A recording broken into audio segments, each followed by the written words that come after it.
At Shelter Insurance, we've found that peace of mind offers some real advantages. That's why we work hard to make things easier for you. By sheltering your cars, by sheltering your home, by sheltering your toys, by sheltering your life. Peace of mind. Isn't that the best shelter there is? Shelter Insurance. We're your shield. We're your shelter. Ask Shelter Agent Mark Manning about Shelter's competitive insurance rates.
Mr. Ted Hall from White River Area Agency on Aging on a Zoom meeting today. And a lot of people might ask, how do a couple of 60-year-old guys learn how the technology to use a Zoom meeting? But I'm going to tell you what, we're further along than most people think we are, aren't we, Mr. Ted? Absolutely. We're hanging in there. Absolutely.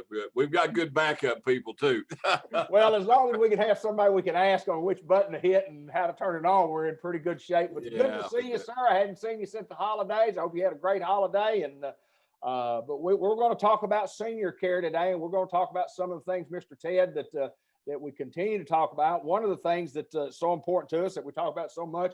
Let's first get into the isolation part, and you know, being a part of this pandemic is kind of rough on everybody. It really is, David, and we've really talked about this really quite a bit this fall, but it is a really big deal in that we have seniors who have been locked down from their families, some are nursing homes, of course. You know, we have assisted living, we've had them locked down. And then just the people out in the community, they know that this virus is a serious thing. And so they've locked down too, not been able to see their grandchildren. And then we have people that, you know, live out in the country here in Arkansas and certainly in our 10 county area. So you know, that's one reason why Meals on Wheels and those kind of programs are so important, is that we have, at least they get to see a face and we know they're okay. But the idea that people have not been able to communicate with each other has created quite a problem. And we're even seeing where the mental health area is really going to expand during this time. And I believe it'll expand post-virus because of the issues that we've dealt with in this last year. So your point is isolation is really a big deal right now. And so how do we do that? Well, certainly I mentioned already Meals on Wheels. That's one way to do that. But, you know, contacting people, you know, through the churches, I know even here at White River Area Agency on Aging, our in-home services, people that we don't see on a regular basis, we've actually are in contact with them. And of course, we're in the homes, you know, sometimes every day, sometimes it's 2 times a week and those kind of things. But we realize the importance that it is. Of course, seniors cannot go into senior centers in our area right now, simply because, you know, it's not, we just feel like it's not ready to do that. Now they can come to the senior centers and pick up food. That's we're still doing that. So anyway, as the vaccine continues to be distributed out to our communities, and some people think it needs to be a little faster. Well, they're trying to speed that up. I know where our governor has expanded that program to include 70 years old starting next week.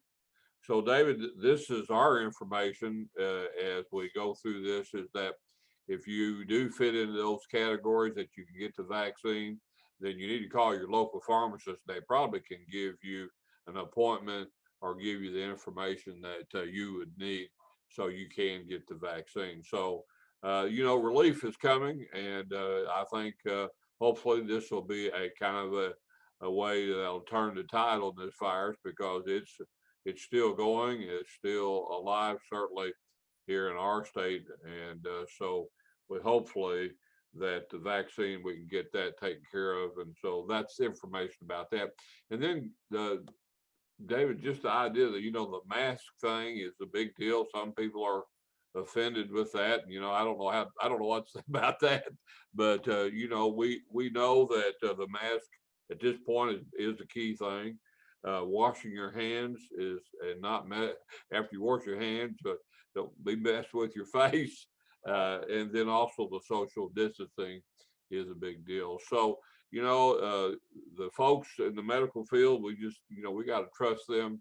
And those are the instructions we have, and the mask, the washing your hands, and social distancing. If you can do that, then hopefully that your chances of not getting the virus is better for you. So, although there's always exceptions, some people that have tried everything they know to do all the things, they still get it. So I don't know what to say about. I'm one of those. I'm one of those. I know you are. That's the reason why I said that. So anyway, we want to get that information out, and that's really what our program is about today. Is just the isolation, and also do the things that we've been instructed to do as far as trying to stay away from this virus.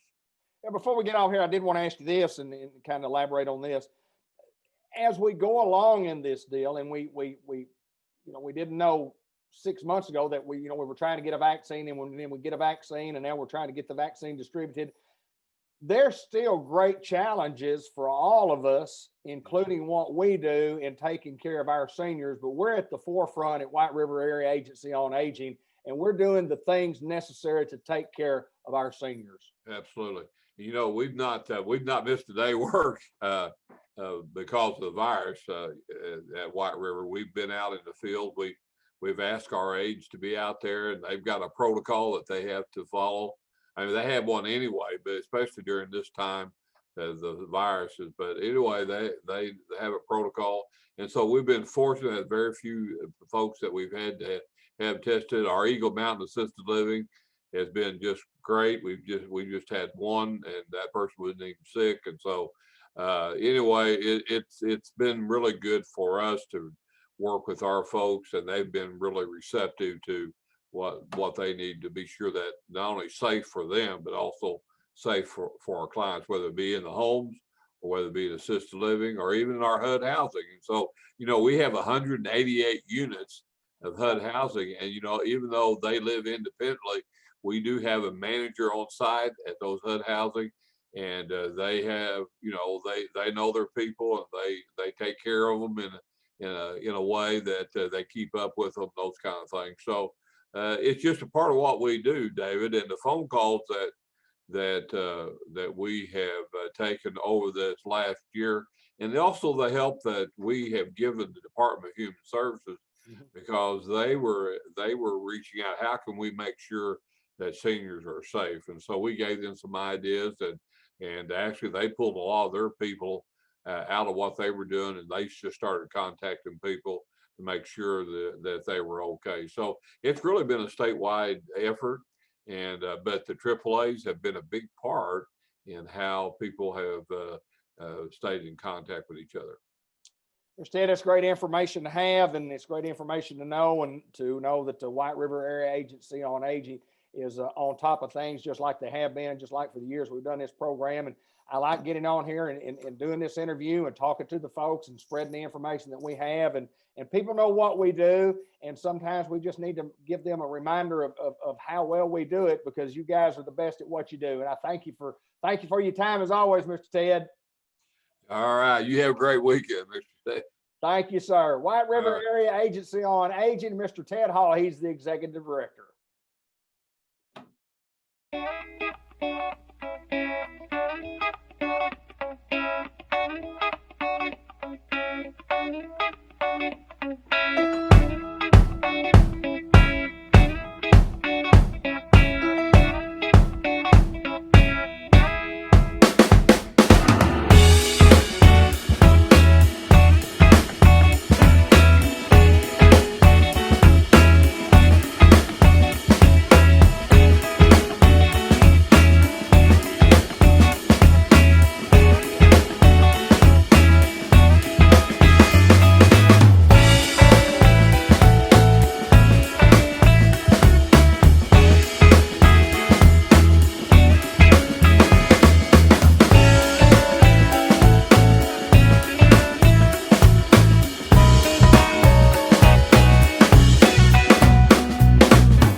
Well, it's John Chadwell, the Executive Director of the Newport Economic Development Commission, joining us on Zoom once again this month. We're social distancing like we should be, and doing a Zoom interview. How's John Chadwell today?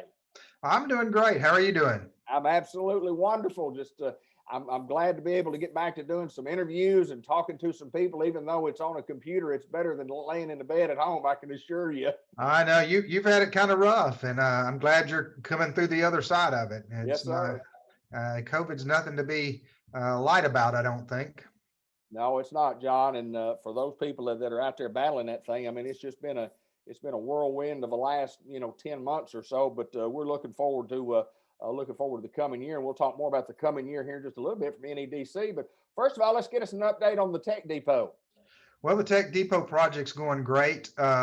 We have new classes. We have the first class finishing up. New class will start January 15th. We've got a new company coming into that class. So we'll have 3 companies involved in training apprentices in the second round. And then we've got a 4th company that's come on board. They do work, security type work. So all of their students have to be kind of trained separate from anybody else. So they'll be running their own class concurrently through Tech Depot as well. And so that brings our total to 4 different companies that are using the facility in the train depot right now. We've got several more on tap for when COVID kind of quits. And somebody said, well, why don't you do all this virtually? And I don't know about you, but I'm much more of a hands-on learner. Absolutely. Than just video.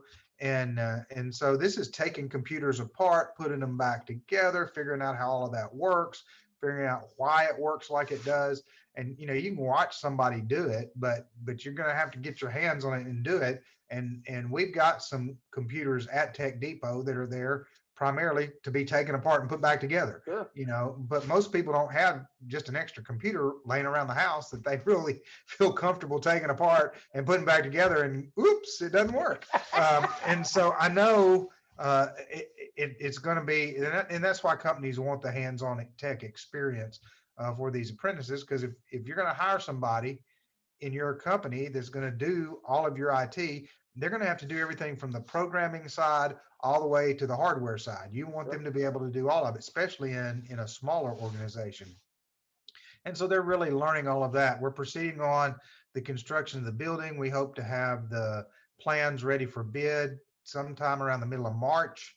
And then they'd go out for bid 30 days. And that would open bid somewhere around the middle of April. And then hopefully construction could start no later than sometime around the middle of May. And you'll see a lot of activity. Well, everything is so exciting from that standpoint. And I mean, you're moving forward and doing the great things that we need to be doing. It's a tremendous addition to our city, no doubt. It is. It's going to be a huge addition. We've already had 3 tech projects look at us, prospects look at us, simply because Tech Depot's here. And because the hardest thing for a technology company to find, especially if they're considering an Arkansas location, is talent, the employees. They know they can find a building, they know they can find internet access, but are they going to have a steady, reliable stream of employees? So if they can be somewhere where they can get a steady stream of employees, then that's a huge benefit to them. And not that they aren't interested in people with a college degree, because they'd love to have people with a computer science degree. But if you think about it, that pipeline is a 4-year pipeline. You're going to go into college, take 4 years to get your degree, get out. And most of them will be growing faster than having people every 4 years graduating, in that pipeline. So they'll hire those folks, but they need a training mechanism that is more rapid, that's a little more flexible, that can tie in to the changes, because technology evolves every month, every week. And so they really are excited about having this training facility, and then having a state-of-the-art facility, which will also have a co-working space and a business incubator space in it. So if they want to take their team to this co-working space, they can go and get a team around a large table. Even if their office is small, they'll have a place where they get a large team together. They can bring in people from the outside and work. And the incubator is going to help us take small tech companies, let them start in a small space, And then after they get everything up and going in about a year, they can move out into another facility into the community, and we can start another company and do the same thing over and over again, and hopefully grow some homegrown tech companies that can operate out of there. So it's going to be a huge benefit. I think everybody's going to be excited about how the building looks. And I'll email you some pictures when we get done, and maybe you can, I don't know if you can put them into this interview or not, but if you want to, you can kind of drop them into the interview so people can get an idea of the first kind of rough draft idea of what we're thinking about for a building. Well, if either that or I'll make a completely different video on that. We'll do one or the other, but I just know it's an awesome time to be in Newport, Arkansas because of that. Let's kind of move forward. What's the forecast look for NEDC for, even during challenging times that I mean, we have done well. What's the forecast look like for the new year? And we worked with 31 prospects last year, which our target was 30 last year. So we beat our target, and we made that target before we knew COVID was going to happen. So we were pretty excited that we were able to hit our target. Several of those have located in the area and opened up. We have several that we're still working with, because a lot of the prospects are 2, 3, 4 year prospects before you actually find out if they're going to locate or not. And so we wondered what this year would be like. We don't know. Everybody's got the uncertainty of COVID continuing. I look back and I think we started our first Zoom interview in March of last year. So, we're closing in on a year of Zoom interviews as well. And everybody's kind of, that uncertainty has kind of worried us. But I will tell you that from January 1st through today, we've had 8 prospects this year. Wow. So we've had a lot of prospect activity, a lot of people interested. We've already had 2 prospects visit us in the year. So if the remainder of the year goes like it has so far, I think we're going to have a pretty good year from prospect activity. And several of these are, I think, opportunities that would be really, really good for Newport and bring some good jobs here. Well, that's what we like to hear. We like to hear the good things that are going on, and I always love visiting with you, John, because it always pumps me up to hear the things that are happening economically in Newport, Arkansas that most of us may not know about. And we have a media here a medium to let people know what we're doing, and even through challenging times how well we're doing it, and we're doing it because of the great people in Newport, Arkansas. We are, and the great resources in Newport, and people don't realize all of the resources we have that help people consider us. Our geographic location in relation to Memphis and Little Rock is huge. The designation of 67 now being future I-57 has been really, really big for us. As every year, it seems like we add things to our arsenal when we try to recruit folks. And that's part of what you got to do. You got to go out and try to work to recruit and get folks to come to your community. But at the same time, you've got to make your community even more attractive for people to come in. And we've been able to do that. And even in a challenging COVID time, we've been able to help grow those resources and help the community become more attractive to other companies. We've got a couple of sites that will hopefully in the next few months be certified, give us additional certified sites. We acquired another 33 acres for industrial development over last year. So we've got another site that we'll begin to work on to get certified. So we just continue to add these things that help us be more attractive to companies. And then that translates into more prospects. And so there's more opportunity. John, it's great stuff, as I always say, and I always enjoy getting to visit with you each and every month to talk about the NEDC and the growth of our little old city right here in Newport, Arkansas, and great things happening. And thank you for joining us once again for the NEDC report. You're welcome. Thank you. John Chadwell, the Executive Director of the Newport Economic Development Commission, downtown Newport, Arkansas. Great things going on in our city. Thank you, my friend. See you later.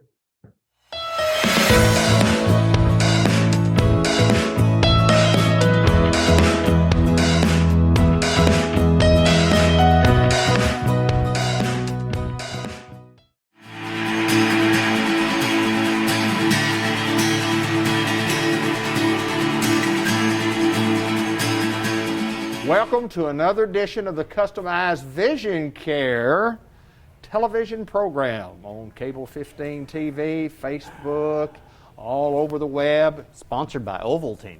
Ovaltine! Brought to you by Ovaltine. This is Dr. Gavin McDowell. Obviously, I am not. I am David Black, and I love coming to this place each and every month to get the scoop of what's going on in eye vision care. Hi, Doc. How are you doing? Fine, sir. You doing all right? I'm better than nothing. Hey, I do want to talk about Hey! Hey! I want to talk a little bit about some rumors that I have heard in the community that there's a possibility that maybe Customized Vision Care and Dr. Gavin McDowell may be having a new location coming okay. up. We're talking about that. We're not talking about the news report that came out of. Oh, no, I wasn't going to mention that on the air. Thank No, you. no, I'm just talking about the building, brother. No, yeah. I would we're never moving. get into. Yeah, we're going to be moving. Going to be moving. Tell me about the excitement and tell me where we are. Tell me what's going to happen. Tell me the plan. Oh, wow. That's a lot. No, realistic, we're moving to 1920 Malcolm Avenue. It's an old Scottwood building, which before that was USA Drug. But yeah, we're going to do renovations over there and set it up. We're actually going to be able to have more exam room space, just more patient care space, and a more, I don't know, updated motif. Oh, I'm using big words man, you're today. big. I don't know what that means, but I'll look it up when I get home. Well, I ate alphabet soup last night, so. But I mean, generally, this space has been here a long, long time. You've been here for a long, long time. Oh, 15, 16 years? Wow, Is that awesome. right? Oh my gosh, it's Yeah. been that long. And Yeah. you just you've actually just run out of space and room and just I mean, don't get me wrong. The location has worked out very, very well for us being here, and that's why I love the location we're moving to. It's very close. It's just basically right across the street. across the street. But it's just there was no more room to move. Sure. And even trying to brainstorm and find ways to remain in this location just could not make it all work out. So. And you've remodeled this one or had it remodeled, Right. a couple of different times to try to make it work. You just run out of space. And tell me what all. When you go into a place that was a former drugstore that became a car dealership, and how do you go in there with a vision and go, I believe I can make this. I believe I can make this my office. Well, it's all about utilization of the space in a more efficient manner. Okay. Because the way we're set up now, it doesn't work well for patient flow, I guess you could say. Okay. And there's no way we could have made that work in this, like I said, in the space we had. Okay. So now it's going to be where it's going to have a flow, and it's better utilization of the spaces we have, because in some instances what we have here, some rooms are just too large. Right. I don't need that space, Right. but it turns into wasted space. So we're able to basically, going into this location, if you remember, both as the pharmacy and as the car dealership, it was really one big open space. Sure. Mm-hmm. And so now it's having to be partitioned into spaces that can be used for very specific tasks. And the great thing about it is it was almost like a blank slate. I mean, you go in and I knew what I needed as far as patient care rooms and administrative rooms. It actually fell together somewhat easily. I had a vision, and I've been working with the great people down at Frank A. Rogers, and worked with Gear Campbell right before he retired, and he's the one that kind of put everything together. He took my vision and put it to paper into a plan, and now Jay Jones is taking over for it, and it's looks. I'll put it this way: on paper and in my imagination, it looks amazing. You know, when you take and you get that vision and you maybe just sketch it out and you maybe get on a computer and you work it a little bit and then it always looks good. But I've always said that when we've done that, and we built a couple of houses and remodeled a couple more, the finished product is always a little better than what we had really hoped it to be. Right. Sometimes you might miss an electrical plug here or something like that, but when you've got so many decisions to make, and you have a lot of decisions to make in remodeling a building like this is a big task. It is a big task. I'm like you. I've remodeled a couple of, well, not a full blown remodel. But I Right. feel like it's been a full-blown remodel. Yes, in some sir. cases. But, you know, it realistic is not only knowing what I need to do as far as what those spaces need to do for me, but how does it work for the patient? Because, I mean, that's realistically everything that we do here is patient-oriented. What is the comfort there for the patient? Is the care there for the patient? Is it, you know, is there every decision not only has to play into what I'm doing, but what the patient's experiencing. So I'm pretty excited about that. I think it'll be a great place for you and your business and your people, and certainly, like you say, for the patients as well. And more importantly, you know, as you say, you know, for the patient, that's what it is for, is to make sure that. And I love how you talk about the flow of, because we're in a space where we got to, you know, everybody's in and out of this one hallway. It's an out and back. And we're going to get away from that. Yes, it's good. It's full on circular. Basically, you feed through the entire office. Whether you're going into some auxiliary testing or not. I was going to ask about the rooms. What are the rooms that you kind of go through, and what is the process? Well, I mean, like right now, we have a workup room. You go into to pre-test and workup, where Brandon, basically, I hate to admit this, Brandon does most of the heavy lifting around here. I got you. He gets all the information together. Then we feed into the exam room itself. And from there, depending upon the patient, you know, in their particular cases, do we need to do any measurements on their eyes? Do we need to do any medical imaging of the eyes? And then at that point, we move out of that space into a secondary testing room if we have to. And so that's basically, you work from the front, go all the way to the back, come to the middle, and then you're out back to optical. And now, where we're moving into a work-in room or workup room, straight to exam room, then over to testing, then into optical, and you're just this constant. To make a flow. Make a flow, yeah. a flow. It should be very efficient. Well, I'm excited for you. I'm extremely excited. I mean, it's, So you had a little trip. Tell me about your trip just real quickly. Just glad to get away. Wife and kids and I went down to Florida, Right. just kill the weekend, so to speak. Had There you the go. Martin Luther King weekend, so we had 3 days instead of 2 to work with. So we went down to Disney. Good. Good. I did see a video on Facebook at the airport. Kind of tell me about that, if you don't mind. It was about a 10-second video, and I'll let you explain what I saw, because I wasn't sure what I saw. And I'm still not sure what I saw, but help me understand what I thought. What you saw was the sequel to the original. That's right. Because a year or so back,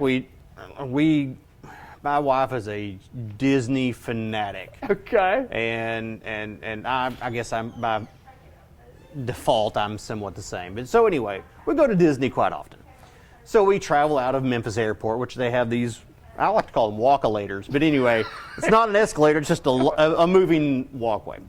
And so last year, I had the harebrained idea to get me and my 3 boys. We all sat down in such a way and had us stacked in such a way. We just rode as my wife videoed us going by on the walk-elator. And I cackled laughing from that. And I still... As we all did. Oh, I love doing that. It was so much fun because my wife hated every minute of it. But anyway, so this year I had a cockamamie idea, and I'm ashamed to admit I made my son practice this before we went. So we did this in the living room floor.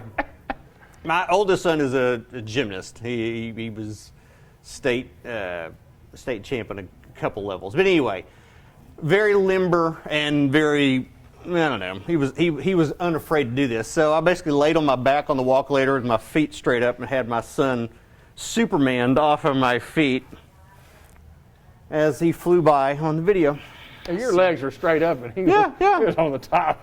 And, and what you see is nothing in the screen. What you see is the background of the airport glass, and then just all of a sudden you just see this 2 legs, and somebody coming by, and then it's over. And if you pay attention, I'm cackling the entire time I'm doing that too. Well, I didn't pay attention because I was cackling too. When I saw that it was your post, and I said, this has got to be nice because it's at the airport. It was great. So here's the problem is, now I've laid down the gauntlet. How am I going to I got to come up with something new every time we fly out of there. You do that. You do that. We'll do a human pyramid next time. I think it would be awesome.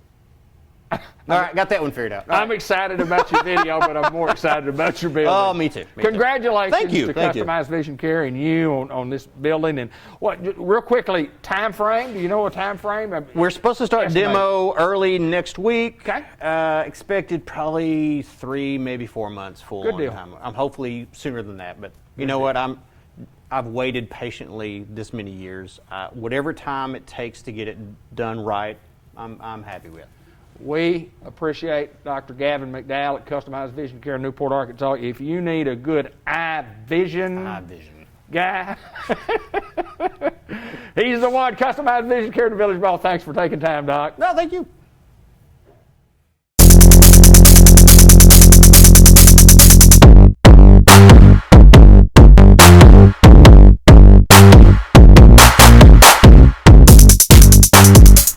It's a great pleasure to welcome to our program Dr. Shailendra Singh. And that's very easy for me to say, but good to see you, sir, and welcome to Cable 15 TV program, Unity Health Harris Medical Center in Newport. How are you?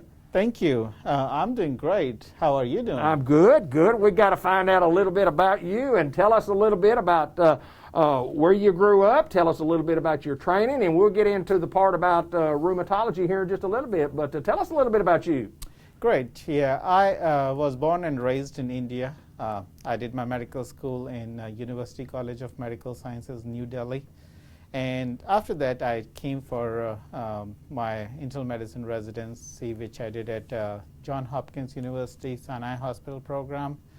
After 3 years training there, I did a fellowship in geriatrics at University of Maryland and rheumatology at University of Virginia. After that, I practiced in Batesville at White River Medical Center for 5 years. And this year, we moved to Searcy and Newport. Good deal, good deal. At, of course, at Unity Health Harris Medical Center is where we're filming for. And of course, Unity Health, the main office, excuse me, obviously is in Searcy. But let me ask you this. Tell me about your family. You got family with you that's here with you? Yes, sir. Tell me about your family. I have a wife. Okay. She's also a physician. She's MD physician, and she always reminds me to tell everyone, if you are looking for a primary care, she is available in Searcy. There you go. There you go. And she's excellent. And we have 2 kids, a 9-year-old son and a 3-year-old awesome. son. Awesome. Yeah. Well, I ask this a lot when I talk with doctors, and why the medical field? Tell me why you get, where along the way as a kid or whenever did it kind of you go, that's what I want to do? That's a very good question. Well, I did not decide to become a medical doctor till I was almost in high school. That's when I decided. My dad asked me, you have to start deciding what you want to do. And my grandfather was sick and he was in the hospital, and I was impressed with the care received. And, you know, once it was sudden of a decision, it clicked that, yeah, I want to be a doctor. And that's how I decided that I want to be. That is awesome. That is awesome. Well, and then you get your training. You got several training, but we talk about being in rheumatology. Mm-hmm. You hear that a lot, and people go, yeah, what is that? I know what that is, but what is it? Kind of explain what you do and what you treat. Great. Well, it's a little difficult as well as simple. I will try to simplify it as much as possible. Okay. So rheumatology is a field which deals with rare autoimmune disorders. Okay. Autoimmune means your immune system usually fights infection from outside, right? And so that it is your defense forces. What happens if your immune system, instead of fighting outside, starts attacking your own body? And that is what autoimmune diseases are. Okay. So immune system it can affect any organ in the body. It can affect lung, it can affect blood vessels, it can affect joints. And so there are several different kind of rheumatic disorder, but the common ones are, you might have heard rheumatoid arthritis. Sure. That is where rheumatology probably came from. And then we have psoriasis, psoriatic arthritis, ankylosing spondylitis, lupus is the other one, which commonly people hear about. These are all rare disorders to the point that less than 1% population across the world have it. So it's not very common. But these are severe, and they can lead to damage to the joints, to the organs, which can lead to increased disability, and can even lead to death in certain cases.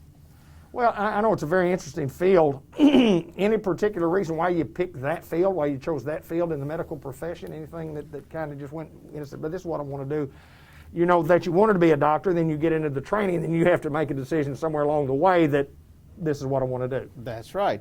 So I was trying to, I've done several specialties, as you know. I've done training in internal medicine, I've done training in psychiatry, I've done training in geriatrics. And along the way, I wanted, I'm also, by the way, trained in physical medicine rehabilitation before I came to US. So I was looking at field where I can use all my training at one, and I realized rheumatoid arthritis is where I need to be an internal medicine doctor because it can attack whole body. I need to be a rheumatologist to help the inflammation, and they also develop disabilities. So having the training of physical medicine rehabilitation, and a lot of these people are elderly. So having all those training, I feel like this is the field where I can use all my training together in one. And that's why I decided to become a rheumatologist. Wow, wow. How much influence, you talk about your dad told you that you need to make a decision. How much influence did he have in where you are today? Well, he only wanted me to choose what I wanted to do. And he encouraged me, and he, every point whenever I decided this is what I want to do, he was always there behind encouraging. So yes, family does help a lot. I started my medical school in 1999 and finished my training in 2015. So it's 16 years of journey. Wow, really? It's a long journey, and my family was very supportive all the way, cheering and lending their all the help and support I needed. And wherever I am today is all because of them. Well, you told me before the broadcast here, before we got on the air, that you're 3 days a week in Searcy, 2 days a week in Newport. Yes, sir. And to schedule to see if you've got some problems in any of these fields that we're talking about. You talk about the rheumatic field. Would that be the correct pronunciation? To say that you can call a 501-278-2800 to set up an appointment to see Dr. Singh. And interesting story that a guy from India can end up in Newport, Arkansas. I mean, that always intrigues me about how a guy gets from India to Newport, Arkansas. But we welcome you, sir, to our little city. Thank you. Thank you. It's a pleasure to be here. So if you need our services, call us at that number. Unity Health Harris Medical Center is where we're filming today with Dr. Singh.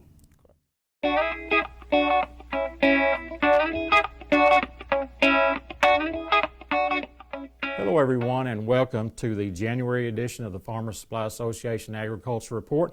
I'm Randy Kopechka, agronomist with Farmers Supply Association. Happy New Year to everybody. It's about time to start another crop. Seems like we just finished the last one. I say that every year, but time goes around pretty quickly, and we'll be starting another crop here real soon. What I want to talk about in this month's program is furrow irrigated rice. Some people call it row rice. Some people call it growing rice on beds. Several ways it's described, but furrow irrigated rice I think is probably the main terminology that's used here. It continues to grow in popularity in Arkansas, and specifically in much of our area. Jared Hartke, Extension Rice Specialist, estimates that about 200,000 acres of rice are grown in this system in Arkansas. Of course, the big reason why is pretty much a no-brainer. You don't have to have levees out there. Obviously, you're going to save in labor costs since you don't have to mess with the levees, equipment costs since you don't have to mess with the levees. Generally, it's just going to be easier to do. I mean, that's not saying there's not work and some problems with it, but overall, there's going to be less labor, less equipment associated with it. So if you can grow rice without levees, and make similar yields, it's almost a no-brainer to at least try it on your farm. What I want to talk about today is some of the agronomic recommendations with row rice. This is probably more geared for some of the people that are getting into it new, although I think some of it will be useful for people that are somewhat more experienced with row rice. Number one, varieties, and most of you have probably heard this before. The big issue with variety selection, in my opinion and everybody's opinion with row rice, is a lot of that rice, especially the top part of the field, is not going to have a flood on it. It's a known fact that rice is more sensitive to blast when there's not a flood out there. So it's critical, if you're not going to be able to help control blast with a flood, then you need to plant a resistant variety. And the best blast resistance is with the hybrids, so I think you need to be leaning towards planting a hybrid for that reason. There's some other reasons as well. Hybrids generally have a more extensive root system, so for that reason, we're going to eliminate probably some other stresses as well. Less likely to be drought stress because it's going to have a deeper root system. Less likely to have fertility issues because you're going to have a deeper root system that's mining more of those nutrients out of there, so that's going to help you a lot. Also, talking about blast, fungicides are not totally effective on blast as good as they are on maybe some other diseases. So that really makes us point to planting that good variety. Since we're not going to have the flood, fungicides are not great on blast. They help, but they're not necessarily great on blast. You really got to have that resistant variety, in my opinion. So lean towards the hybrids. That's not saying that you can't grow a non-hybrid in row rice situations. People have done it. I've known people that have planted Jupiter, some of the Horizon Ag Clearfield varieties out there, and had some success with it. But overall, there's less risk, I should say, with these hybrids. So I think you should lean that way as far as varieties. Second thing I want to talk about is an insect that's not necessarily specific to row rice, but it's worse than row rice, and that's called the bill bug. We've dealt with the bill bug forever in rice. I mean, I've dealt with it my whole career, but generally, you've got a flood in between the levees, and the bill bug is not a problem where there's a flood. We see the bill bug in our conventional, rice, levee rice, is on the levees or maybe an area of the field that can't be flooded. But of course, in the row rice, we're going to have more of that field that's not going to be flooded, especially the top part of the field. So the bill bug is going to cause some issues. It bores in at the base of the plant, essentially kills the plant. You'll see a white heads out in the field. And if there's white heads out there, there's other reasons such as blast for white heads, stalk borers, etc. But a lot of times if there's no water and you see a white head, a lot of time it's because of that bill bug. You can go out there and just pull on the stalk, and you'll essentially pull the whole stalk up because it's kind of rotted off down at the bottom where that bill bug is fed. So we need to worry about trying to do what we can to control it. There's still research ongoing with that. But what they found so far is probably one of the insecticide seed treatments is probably going to be your best bet. Most of the time we're using a neonicotinoid seed treatment such as Cruiser or Nipsit. They're not that great on the bill bug, but the diamides they found have been more effective. So diamides would include Dermacor, also Fortenza. So what you probably need to do is do a combination insecticide seed treatment with either the Cruiser or the Nipsit in combination with a Dermacor or the Fortenza. And that's going to help you with your soil insects, give you some general vigor and help with that. So that's the bill bug. Next thing, fertility. Fertility is going, especially nitrogen fertility, is going to be just a little bit different in the row rice system. We're not flooding it up and keeping a stable environment for that nitrogen not to be lost. So we're going to have some issues. If we do try to put a whole bunch of nitrogen out there at one time, it's probably not the best way of doing that. So a lot of research has been done on that. And what they found in our silt loam soils is probably the three-way split is probably going to be our best bet. That's 3 100-pound shots of urea. The first one about that normal 5-leaf timing like we do with our conventional rice system, and then 2 more in subsequent 7 to 10-day applications. And that's probably about the researchers have found to be about the best way to fertilize, again, the row rice on silt loam soils. They've had success in their tests with even the single pre-flood and the 2-way split. But there's generally going to be more risk with that, and probably less likely to have some issues and not be as efficient. So I think as far as a standard for the silt loam soils, probably that 3-way 100-pound split is probably going to be our best bet. Clay soils are going to need another 100 pounds, so they're probably going to need 400-pound shots to be more efficient. Again, that's on the clay soil. So again, we're going to have to split that nitrogen up maybe a little bit more than we're used to on the row rice especially. Another nutrient that might be a little bit different in the row rice is phosphorus. Phosphorus in general becomes more available when a flood is applied. So we generally don't see a lot of phosphorus issues in our conventional levee rice system because we've got that flood and it makes that phosphorus more available. Obviously, we're not going to have that flood, or at least especially on the top part of the field in this row rice system. So there's more of a chance for phosphorus to get to not be to be an issue, for us to see deficiency symptoms of phosphorus out there. So I think we're going to have to be wary of that and aware of that, and put a phosphorus application out there. We need to still base it on a soil test, but we're more likely to need phosphorus in this row rice system, and the places where we're more likely to see that are on the really high pH soils, those pHs over 6.5, and especially we get in the 7s and above, and we have low soil test phosphorus. So in those situations, really be aware that you may need a phosphorus shot, and let's try to get that phosphorus out there as close to when the plant needs it as we can. There's a lot of things can tie up phosphorus, so we want to wait, to right at planting or even maybe pre-flood to get your phosphorus out there. Get it as close to when that plant's going to use it as we can and get the benefit of that phosphorus. Another thing we need to look at with row rice that's going to be different is weed control. Our conventional levee rice system, water is actually kind of like a herbicide for us. We've got the water to kind of help us with our weed control system. We're not going to have that, again, especially on the top part of that field right there. Our spectrum is going to change a little bit. Some weeds that we're going to see a lot more of that maybe we don't see as much in a flooded field will be pigweed, and also a couple of the grasses, crabgrass and goosegrass, because floods do not really do anything.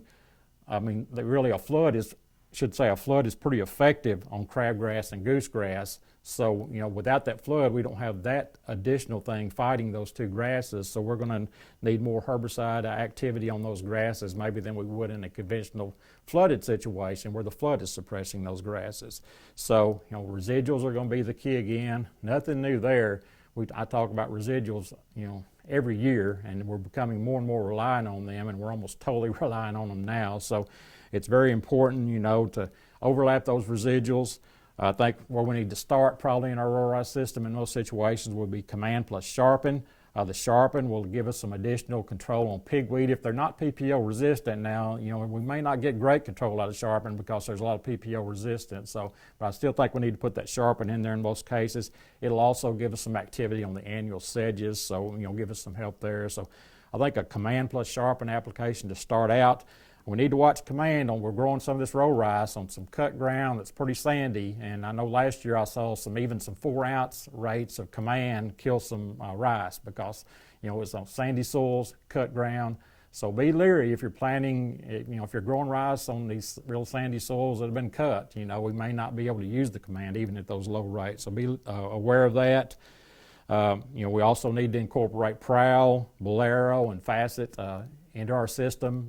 Generally, a lot of times in this row rice system, we'll need to use maybe all of those to get us a good program going right there. So use various combinations of these residual herbicides, and I think if we'll do that, we can do a pretty good job of fighting off our grass and also some of our broadleafs as well. Pigweeds, again, can be a major issue in row rice because we're not helping suppress them with that flood. Some of the post-emerge materials that we can use include loyant. Loin is outstanding on pigweed, so we can do that. A lot of times if they're not too big, an 8-ounce rate of loin can be very effective on pigweeds. Stam grandstand, I've seen that be very effective on small pigweeds as well, so that may be another option for us. And then later in the season, we got to get it the right timing. We got to wait till around internode elongation to put out 2,4-D, but 2,4-D, if we can use 2,4-D in our area, can be a big help in controlling those pigweeds. But generally at that time, our pigweeds are going to be pretty big, so we want to try to control them earlier when they're smaller. But if we get to that point, then certainly 2,4-D can be a big benefit to us as well.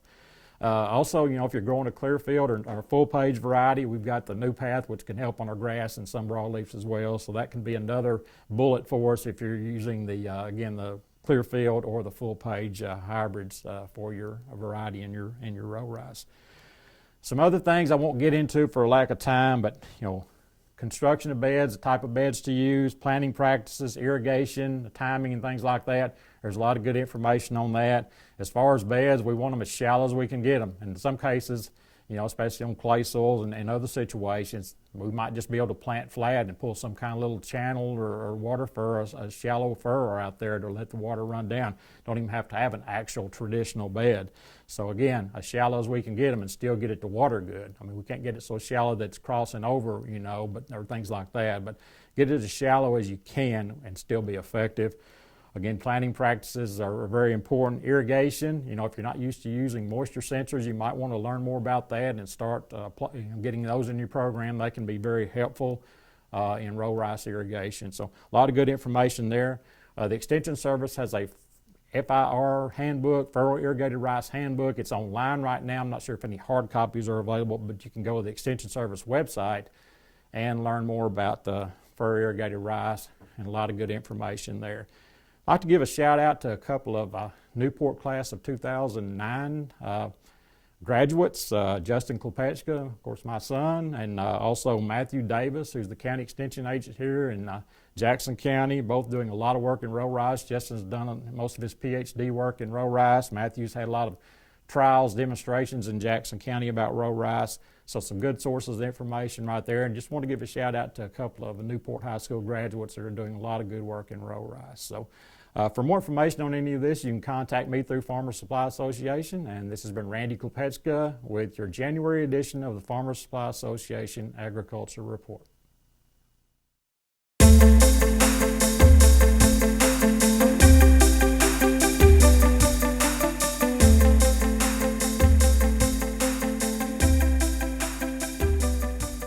Well, that's my good friend Jay Cox on Zoom. It's a little bit different than what we normally do, but the world's a little bit different than what we've normally been doing, Jay Cox. But welcome to the program on Zoom. How's Jay Cox, my friend?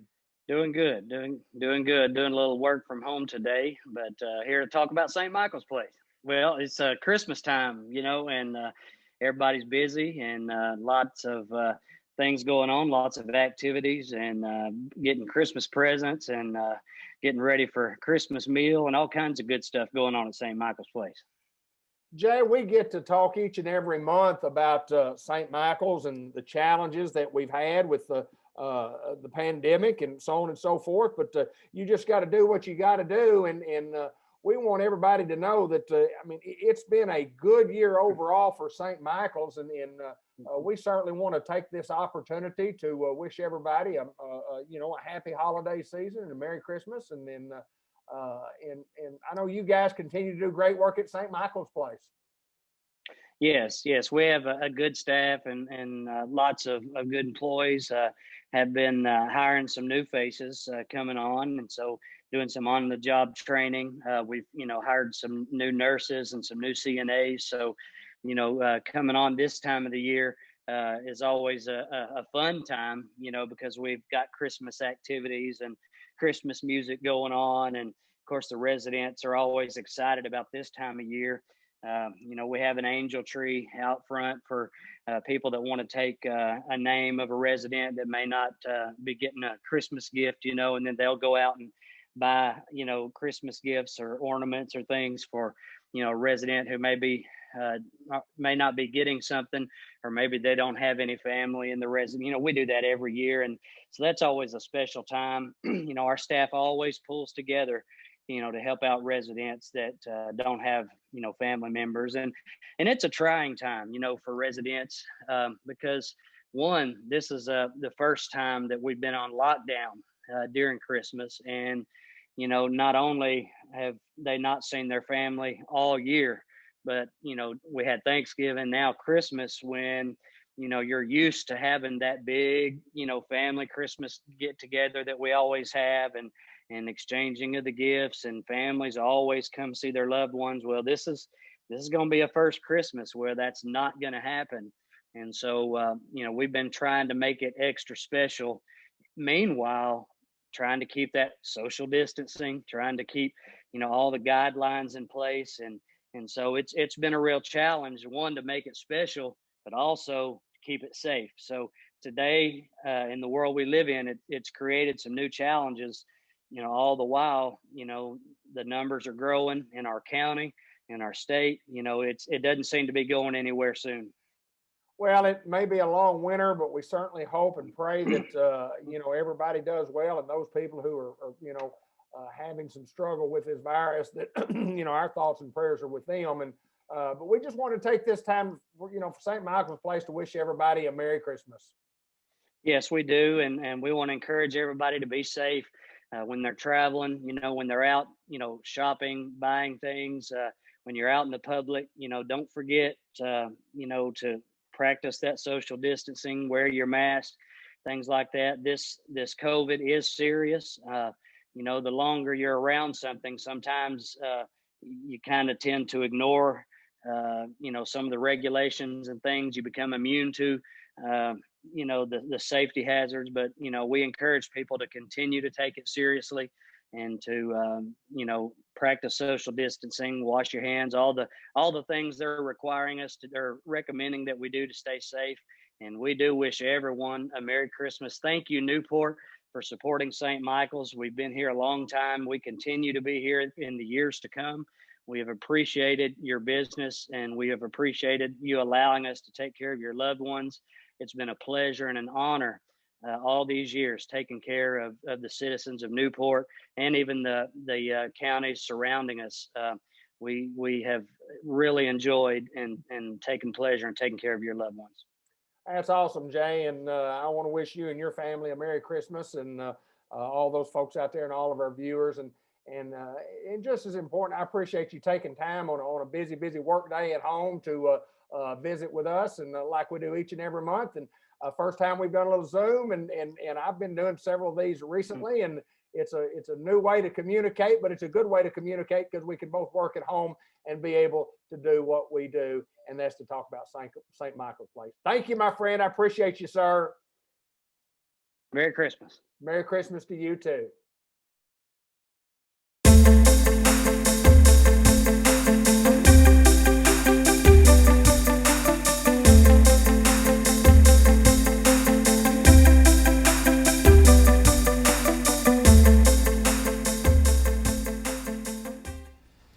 At the Newport High School and the First Community Report, and we thank Billy Keating and all his crew at First Community Bank for helping us sponsor this particular program. Ronnie K. Irwin joins us on the program, and Miss Ronnie K., you've been here a few years and you've accumulated a few titles. And first of all, let's get the very top title that you have. What are you called in the system today?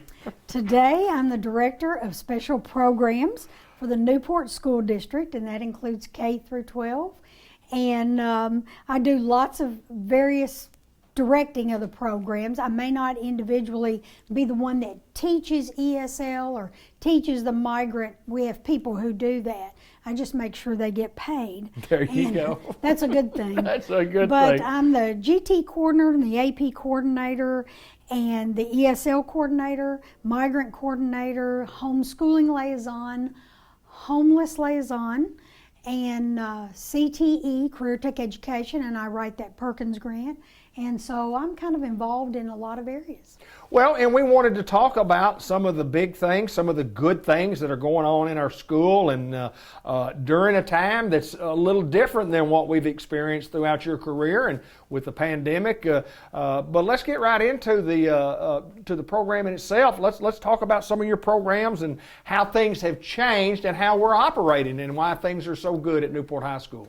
Well, we are managing with COVID. I know in our ag department, for instance, we had students that just went to the state fair. We won the best of breed for the rabbits. Wow. Actually, you have to send in DNA in June, and we had just hired our new teacher in July. So if you do cattle and goats and things like that, that has to be in earlier. But with the rabbits, we were able to get in time with the DNA. And so we won the best of breed and runner-up of that, and that was really good. It's the only thing that we could show at that time. Sure. You have to do everything legally. And next year we're going to do goats for sure. We'd like to do cattle as well. So they've already had the FFA, the National they have a national conference every year. They have already had that this past year, and they did a virtual meeting last year, and I'm sure that was totally different because President Trump was at the last meeting last year and spoke to the students last year. So I'm sure having a virtual was not as exciting, and it's different. We have in our Family and Consumer Science, we have students who will be taking the Arkansas food handlers, and which allows these students to get at a higher pay scale when they go to work.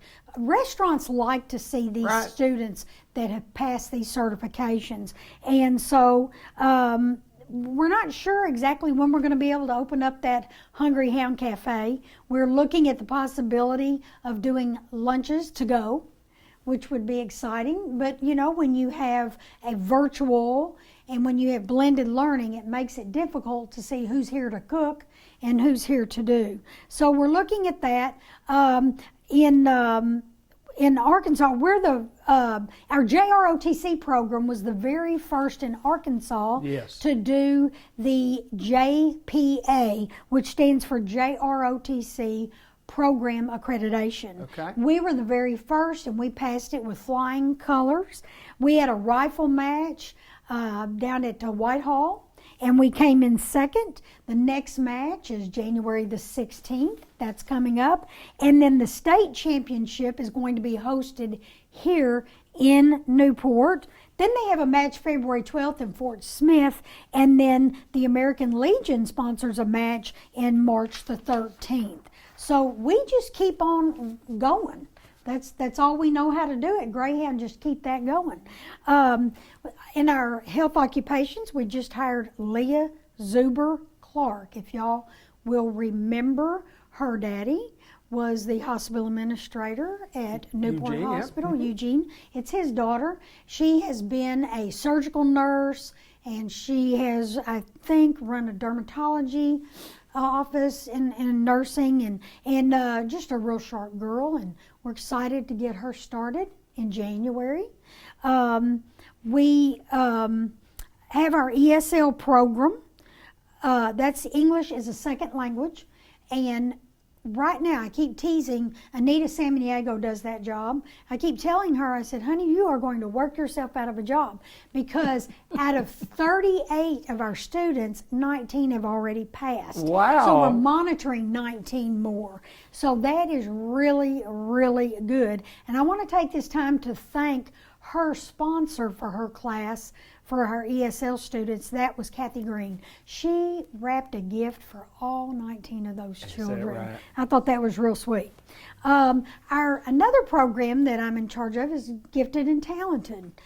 People don't realize it. We do GT enrichment. We have a new GT enrichment teacher this year to work with Ginger. Ginger Willis is our GT facilitator. And that is Bethany Dorton. She's a music teacher, but she's also getting her master's in GT, and she helps with enrichment, which is kindergarten through grade 3. And then at the end of grade 3, we start testing for the pull-out program, which is 4th, 5th, and 6th.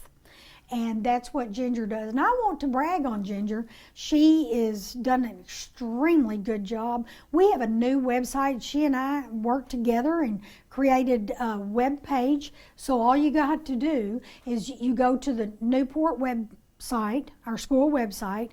Then you go to state, down to the bottom where it says state required information. And then you go down to the bottom and it's GT. So if you look at that, we also have a Facebook, elementary Facebook page. We kind of laugh about that because I finally got on Facebook so I can contribute to the Facebook page. I've never been one to, I'm kind of a private person. A lot of eyes on ways. Facebook, though. Lots of eyes. There are, and it is absolutely amazing to me. But she has put on so many good things for GT. And what's wonderful is children all over the country can get on there, and there's all kinds of literacy things that they can do in projects and science projects, virtual museum projects. There's all kinds of things that they can do off of this Facebook page. It has just been absolutely wonderful. Now, for high school kids, we do the pre-AP. and AP program. This year, we have gone back to the AIMS, which is Arkansas Advanced Initiative for Math and Science. Before we had the grant, this year our community has helped to pay for this as well as the school district. And but let me tell you, it has been a really blessing. Last year, we had 5 students pass an AP exam last year. This year we had 16. Wow. So we've more than tripled that. Yeah. And that's with COVID. Right. And so we're real pleased with that. And I don't, I guess I can brag on Candace Long. The longer you stay teaching AP, the better you get. And she is now working on her counseling degree, but she for 2 years went to be a reader for College Board, and she really accredits that to helping to bring up her scores, because they didn't get the help with AIMS, because AIMS is designed for English, math, and science. So the history part, they didn't get as much training on that. And so with her going off and being a reader for the College Board, that really brought those scores up. I know we had Grover Welch's, all of his students passed, that took the exam last year, and we had a big increase in the AP Lang. Grover teaches AP Lit, but we had a big increase in AP Lang. These are some of the things that people in the community normally we just don't find out about until somebody gets on a program like this and tells us about all the programs and the great things that are going on here, because it's not like we've shut the doors to our school and not having school. We're having school, and we're having it at a great pace, and we're doing excellent in many, many programs. It's a great place to be in school. The staff's absolutely wonderful, and it takes people who are dedicated like you, and I know you've given your life to this school, and it's just awesome to know that there are good things happening over at the Newport High School, because they certainly are. We think so. Before we get off here, I do want to mention that the judge has retired, and he's looking forward to the end of this month. Absolutely. He's still doing little bitty things. Somebody will call him, would you sign a warrant, or would you sign this, or have somebody. He'll never retire. He'll never retire. Miss Ronnie Kay, we appreciate you taking time. Well, thank you. Thank you so much for what you do for our kids and our community at Newport High School. Well, thank you for what you do. We're blessed to have this channel for our school district. Absolutely. And our community. We love being a part of it, and we thank everybody who watches and compliments us on what we do. And thank you folks for watching. And remember, Billy Keaty at First Community Bank sponsors our Greyhound Report. And this is Miss Ronnie K. Irwin. Thank you, ma'am. Thank you.